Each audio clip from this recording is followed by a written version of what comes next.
algumas cidades puramente de várzea? O nosso impacto menor ele se dá no ambiente urbano, né? No ambiente rural, o impacto já foi um pouco mais devastador.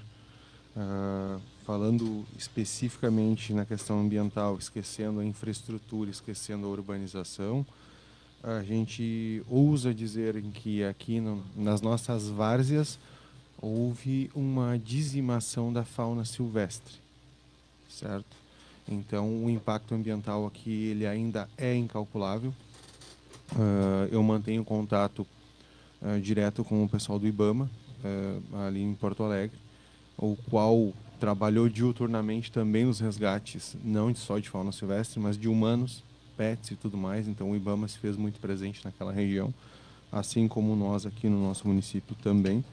Então, mas sobre este impacto de fauna, triste o cenário que aparecerá. Nós temos esse monitoramento já há 3 anos de fauna na nossa região, junto com o IBAMA, e nós tínhamos, né, câmeras instaladas às margens de rios. A gente vai esperar baixar para ver se alguma sobreviveu e se a água ou as árvores não foram junto com elas. Quanto à flora também, pela correnteza elevadíssima, é de comum saber, e quem já circulou um pouquinho ou visualizou imagens com drones ou helicóptero ou avião, as árvores deitaram, caíram, alguns capões de campo nativo simplesmente evaporaram. Evaporaram. Eu tenho os tios que moram na barragem, eles voltaram, conseguiram acessar a cachoeira esses dias e vieram apavorados de lá com o cenário que encontraram nas várzeas. Então, ambientalmente falando, o impacto ainda é incalculável. O que nós, no ambiente urbano, observamos muito e atentamos muito, e até mesmo a gente não se dá conta do tamanho do estrago, à exceção de áreas periféricas, onde foram atingidas, aquela região do Amorim, região de Ferreira, etc., onde existe essa projeção de elevação, não em níveis tão absurdos, mas que é de Cristo Rei, já é mais comum, entre aspas, isso. O restante do município ele não sentiu isso porque os serviços não entraram em colapso. Tivemos o problema de desabastecimento de água, a maioria na Zona Norte, claro. A Zona Sul da cidade foi abastecida praticamente dia sim, dia não, então o impacto foi menor. E no lixo. O lixo ele não parou, né? Tivemos aquela suspensão de 2 dias ali, e somente isso. O resto do sistema ele continuou operando. Havia essa projeção, inclusive, de parada futura. Felizmente conseguimos não parar. Então, esse impacto, à exceção das zonas periféricas, a população em geral não sentiu, porque a cidade se manteve, entre aspas, limpa, se manteve organizada. Então, só que para isso teve um esforço por trás. E, felizmente, ainda para nossa segurança jurídica, teve também uma portaria da FEPAM dizendo que o que a gente estava fazendo de segurar o lixo lá na área da estação de transbordo é o que se deve fazer. Alisson, me permite, ontem eu tive a oportunidade de me deslocar até a Porteira 7 pela primeira vez, depois disso tudo, e como é muito lento o trânsito, eu consegui filmar, consegui fazer essa filmagem. Nunca mais a entrada de Cachoeira do Sul via BR-153 vai ser a mesma. É terra arrasada. As imagens que se vê da condição das árvores, da vegetação, da conservação das lavouras, no entorno das lavouras, ele não existe mais. Esse cenário aqui, até a várzea do Castanino, pelo menos que foi aonde eu fui, não existe mais. O IBAMA sempre foi muito rigoroso e criterioso em relação a essas matas, principalmente as matas ciliares, as beiras de rio, etc., etc., né, que o produtor sempre tinha que estar muito atento quando ia explorar. Muitos nunca deram bola, muitos desconheceram e fizeram as suas lavouras, mas muitos respeitaram isso. Agora nós temos um fenômeno da natureza que, por si só, mudou essa geografia, essa plástica das lavouras né, do nosso meio rural. Como é que vão ser os critérios, assim, até de avaliação e de reconstrução disso, a partir desse cenário?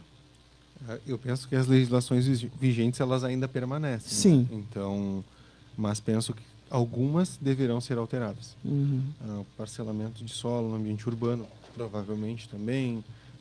O Código Florestal talvez tenha que ser revisto. Mas são projeções futuras que vão depender de uma Câmara de Deputados e de um Senado Federal. Então, aí é que entra um ponto de interrogação. Se isso vai ou não à frente. Sendo muito honesto, Sim. permanece tudo como está. Como está. Eu duvido que alguém tenha bom senso e boa vontade de querer mexer nisso. E só um parêntese voltando à nossa realidade aqui, que 80% do nosso município é pampa, foi um dos biomas mais atingidos, e é um dos mais atingidos. Todo mundo fala da oncinha da Amazônia, não que não tenha preservado, longe disso, mas em percentual o pampa é destruído 5 vezes mais do que a Amazônia. Então é o bioma mais ameaçado de extinção do Brasil, um dos maiores do planeta. Então é só um parênteses que a gente tem que fazer esse alento, porque todo mundo se preocupa com a Amazônia porque ela é gigantesca. O nosso bioma ele é pequeno dentro do nosso país, é claro, ele permanece no Uruguai e na Argentina, mas amplamente destruído no estado do Rio Grande do Sul. O impacto disso não é de hoje. Quanto aos desmatamentos que tu falasse, tem muita gente recebendo muita cartinha, porque tem o Map Biomas hoje. E o Map Biomas usa o recurso do estado do Rio Grande do Sul para fazer essas autuações é o satélite da Polícia Federal. Então é o tempo real. Então não tem. Tu desmatou? Não tem problema. Alguém vai te achar. É verdade. Alguém vai te achar. Como biólogo, bom dia, nós sabemos que a pauta do meio ambiente, a pauta do clima, já há algum tempo, e você falou em bom senso, que alguém vai ter bom senso para rever tudo isso. Porque há muito tempo se discute A ou B. Falou em clima, ou você é de esquerda ou você é de direita. Falou em meio ambiente, você é de esquerda e você é de direita. Então nós transformamos assuntos sérios, seríssimos, e as consequências estão aí, e a gente não tem como negar, e só vai piorar. Né? Todos os alertas climáticos dizem que isso só vai piorar. E bom senso é o que menos se tem, ou se teve até agora. E eu torço que a partir de agora tenhamos pelo menos um pouco mais de bom senso. Né? Nós temos aí uma fauna dizimada, uma fauna silvestre dizimada. O Cerrado a gente sabe, eu estive em Goiás, que queima e daqui a pouco vem a chuva e tudo volta, né? Quase ao normal. E aqui nós vamos voltar ao normal quando? Nós temos um problema, e eu vi as caçambas, fotos de todo o lixo. Vou usar a expressão que usaram comigo. Você não tem noção, Dalcito, não tem noção da lixaiada que nós tiramos de caçamba. Isso é seríssimo. Por quê? Sanga, sofás, geladeiras, entulho, sacola plástica e todo o resto. Quando é que a gente resolve isso? Quanto de lixo vocês já tiraram da cidade? Bom, vamos falando. Vou voltar só um pouquinho ali para a gente dar um parâmetro.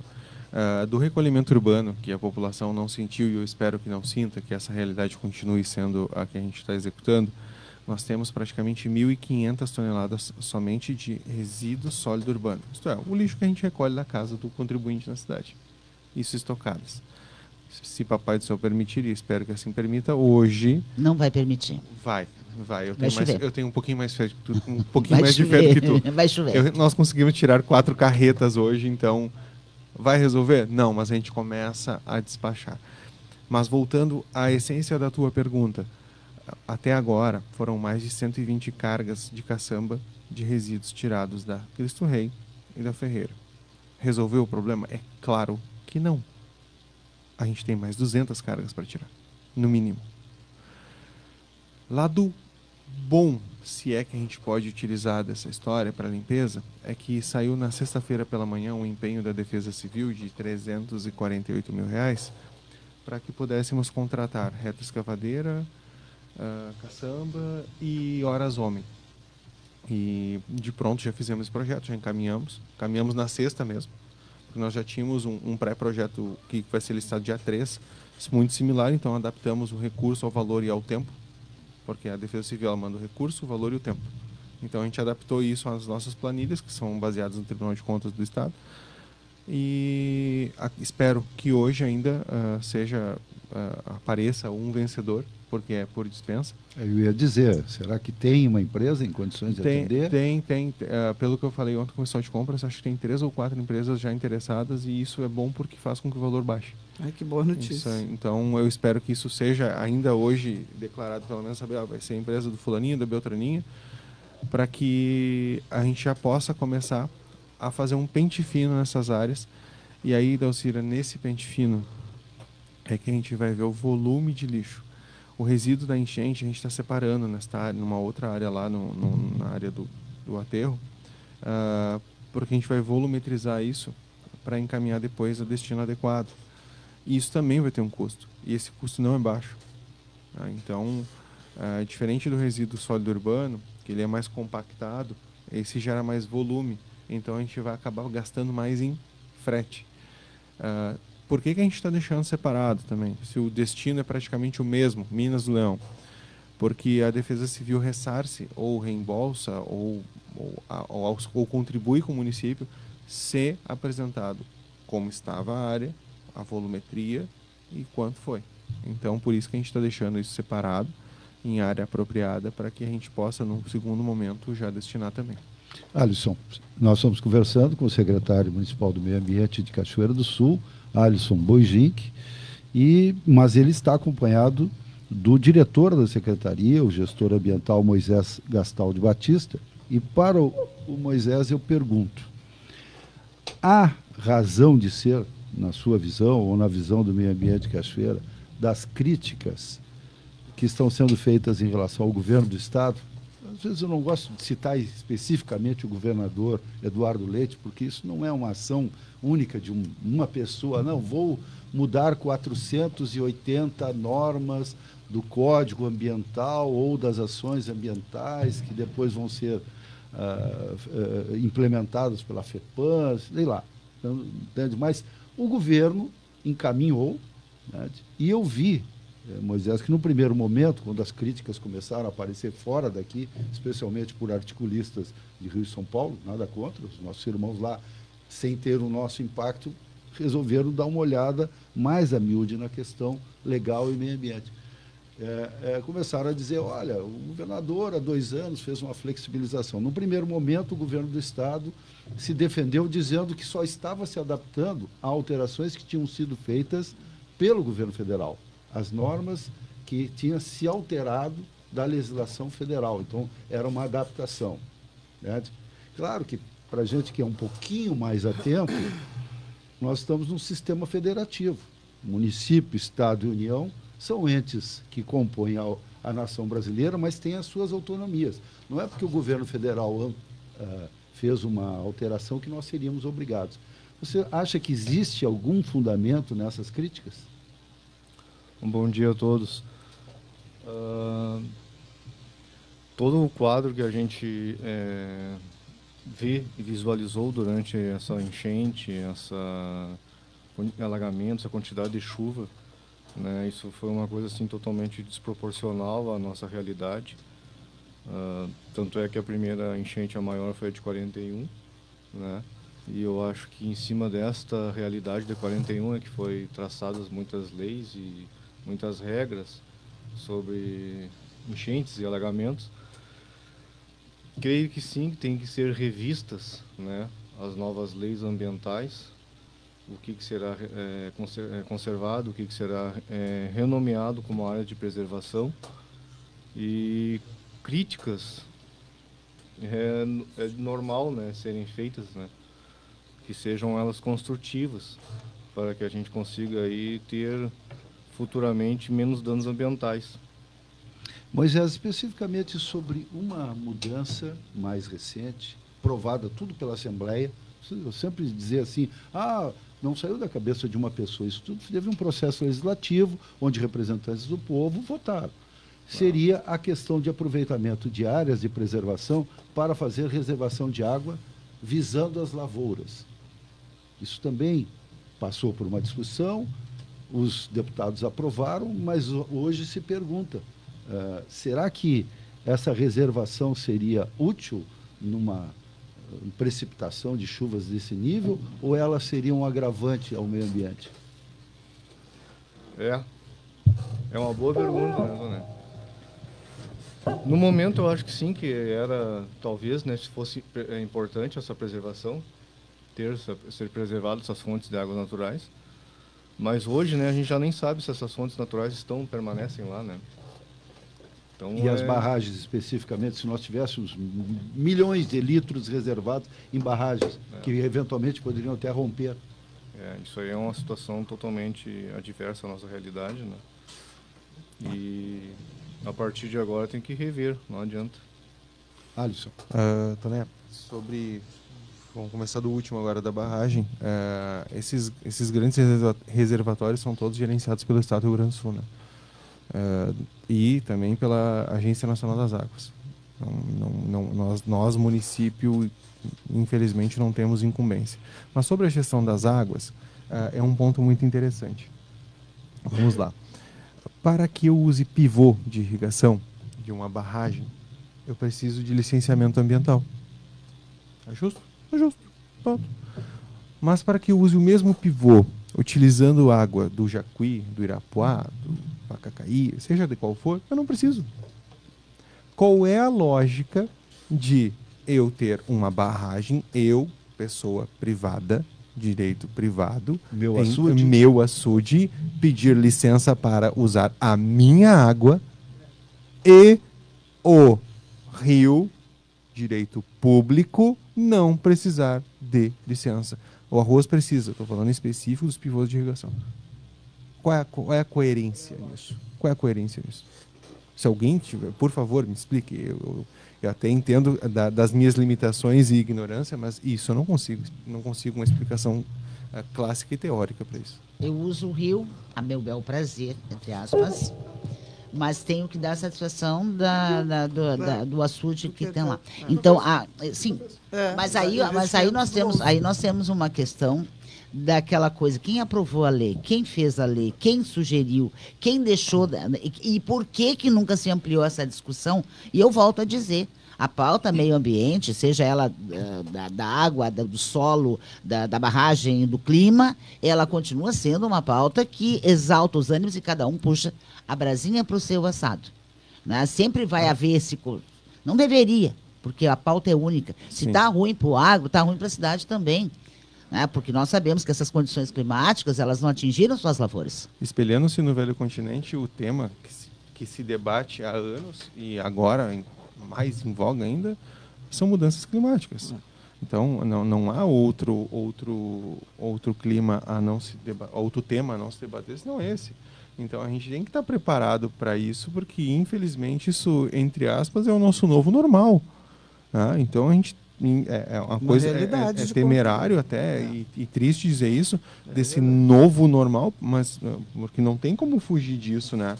Então a gente acaba recaindo nesses problemas que a gente tem que se debruçar, e como tu bem disse lá atrás, não interessa se é de direita, de esquerda, de centro, não interessa. Afeta todo mundo. Isso é um problema que afeta a todos, independente da razão político-partidária, em razão de qualquer pensamento que se tenha. Isso afeta o A, o B, o C, não interessa. Cachoeira, na questão da água, foi privilegiada. Me desculpe, peço perdão ao pessoal da Zona Norte, que passou aí 2, 3 dias sem água. Mas, de qualquer maneira, pingando pouco ou pingando muito, nós tivemos condição. Por exemplo, alguém saiu lá da Zona Norte e veio tomar banho aqui na Zona Sul. Então, não foi uma tragédia. Agora, pensa comigo se nós não tivéssemos realmente água. Foi uma situação transitória, mas e vamos que... O dia que nós chegarmos aí, os rios ao nível 5 de poluição, que é o máximo. Nós tivemos um exemplo disso, o Taquari. O Taquari estava praticamente morto lá, né? O Sinos também, né? O Sinos também. É que, na verdade, eu vivia lá, muita campanha ajudei a fazer lá no Vale do Taquari com relação ao Rio Taquari, num projeto da iniciativa privada. Não dependeu de prefeituras, nem de... Enfim. Mas, enfim... Não temos água. Não temos água, mas é transitório. Nosso rio está lindo, ainda está sendo possível usá-lo. E a hora que não tiver mais, como fazer? Vocês tiram de geladeira a sofá de dentro das sangas que desagam lá no rio. Geladeira, colchão, cama, no sofá, campo, ali na Bom Retiro, no fundo da Bom Retiro. Tu imagina, o que tu imagina. Dalcira, isso tudo se dá também por alguns motivos. A começar porque nós não temos uma cultura de prevenção. Tá? Falta educação, educação ambiental. E infelizmente prevenir no Brasil É. ainda se é um dilema, porque o real gasto em prevenção é 5 ou 6 que tu poupa num segundo momento. Sendo que depois, para consertar o problema, os valores são muito maiores, exato. Ao invés de investir em prevenção. Alisson, Educação. encaminhando a nossa Eu tenho entrevista, pedido. nós temos um processo limitado, a primeira meia hora, a questão dos animais domésticos. A Dalcira ontem tem algumas informações e ela quer fazer um questionamento. Eu vou fazer um pedido. Abre o portão do Sempra e bota aquela bicharada para a rua. Não deixa lá daquele estado. Se fosse legal, a gente já teria feito isso. Não, é sério, porque vocês me desculpem, eu sei, mas é desesperador chegar lá no Sempra. É desesperador. Mas essa fale a mim, eu nunca tinha ido no Sempra. Eu sabia por fotos, pelos relatos, mas em loco, ao vivo, eu não tinha visto ainda. E eu saí de lá achando que aqueles meliantes que eu tenho dentro de casa são os maiores privilegiados do mundo. Está falando de gatos e cachorros que ela tem em casa. Não, o pessoal sabe. Eu sou gateira, cachorreira, todo mundo sabe disso. É um fato público e notório. Não, mas é assim. E eu saí de lá desesperada. Cachorro no barro. Por quê, Dalcira? Não há uma estrutura dentro daquele Sempra. Vocês me desculpem. Aqueles cachorros, aqueles animais no barro. Aqueles animais naquelas casas féticas. E falta de funcionário. Porque eu não acredito que 2 pessoas ou 3, são 3 pessoas, 3, né? E ontem uma delas estava de folga, tenham condições de dar conta de tudo aquilo. Quantos animais? Quantos animais tem lá hoje? Bom, vou voltar um pouquinho no contexto para que os ouvintes entendam também tudo. Começou o Sempra lá no governo Neyron, né? E passou pelo governo Gnatti e está passando por esse governo também com poucos investimentos. O que foi feito até o governo Gnatti? A gente sempre controlou muito o número de cães. A gente sempre controlou. Mas no início da atual gestão, houve um entendimento de recolhimento de cães de rua. Tá certo? Não. Tá errado? Não. A questão toda é, tu pode recolher, Dalcira, desde que tu tenha estrutura para acolher. Nesses últimos 7 meses, a gente vem promovendo campanhas de adoção e nós ultrapassamos lá o número de 400 cães. Adotados? Não, lá. Lá dentro do Sempra. Hoje nós já baixamos esse número para abaixo de 350. É pouco essa redução? É. Mas não tem outra maneira, Dalcira, da gente melhorar aquela estrutura senão promovendo a adoção. Não tem. Tu viu a realidade, o investimento para que a gente consiga desenvolver um trabalho digno lá, ele é alto. A secretária Vanessa, a prefeita, o pessoal apresentou projetos em Brasília, que nós temos projetos do Sempra, só que são projetos de monta grande. Então não é um projeto que tu faz com 20 mil reais, 15 mil reais. O que nós temos programado ainda para junho? Vamos promover lá 15 canis. Vai resolver o problema? Não vai. Mas são 15 canis que abrigam pelo menos 30 cães. E desmontar 15 daqueles canis que tu chama, como é que foi o termo que tu usou? Eu nem sei, porque ruins ou péssimos. São pardieiros, na verdade são féticos, então, aquelas casinhas lá. Então, em momento algum eu estou discordando de ti. É um problema que nós temos, mas é um problema que nós estamos enfrentando ele. E em um paralelo, nós estávamos com o centro de adoção pronto, lá na área da vigilância, nos fundos da vigilância, o qual foi inundado. E os canis da vigilância também foram destruídos. Temos muita ração ainda, né, para ser distribuída aí para os voluntários. O que vai acontecer depois, até para a gente encerrar, porque o nosso tempo explodiu, né? O que vai acontecer com toda essa ração, todas essas doações? Como é que vocês estão gestionando isso? Inclusive porque a gente sabe que tem voluntários aí com 20, 30 gatos em casa, 20 cachorros, enfim. Olha, nós temos os voluntários todos cadastrados. Todos eles são cadastrados. Todas as doações recebidas temos entrada. Todas as saídas têm saída. Então, tudo é controlado. Tá? Essas famílias elas serão assistidas nos próximos meses, porque a enchente não acaba agora. Esse processo ele continua. É um processo de reconstrução dessas famílias, dessas casas, dessas vidas. Então, nós vamos dar essa assistência também a todos os da enchente. E, em meio a essa tempestade, nós conseguimos já 12 adoções. Então, 12 famílias adotaram cães no meio desse temporal todo. Então, no meio disso tudo, ainda se saiu alguma notícia positiva. O abandono e irresponsabilidade poderia dar cadeia, como de fato está lá na lei, porque enquanto não doer no bolso e não doer num processo por abandono e por maus tratos, não vai, a questão do animal não só vai crescer. Mas nós aplicamos, como nós temos contato direto com o grupamento da Polícia Ambiental, ouso te dizer que é um dos poucos municípios do estado do Rio Grande do Sul que ainda faz aplicar essa lei. 7h35. Alisson Boink, muito obrigado pela presença, secretário. Moisés Batista, muito obrigado também, diretor da secretaria. Estendemos um pouco a nossa entrevista porque o assunto é multifacetado, vamos dizer assim, em termos de complexidade. Em outra oportunidade, nós vamos ao detalhe. Nesse momento, nós estamos nem fazendo o rescaldo da tragédia ambiental, apenas noticiando e projetando alguma coisa. Agora são 7h35, 12 graus a temperatura, vale informação para um break comercial e depois nós vamos conversar com o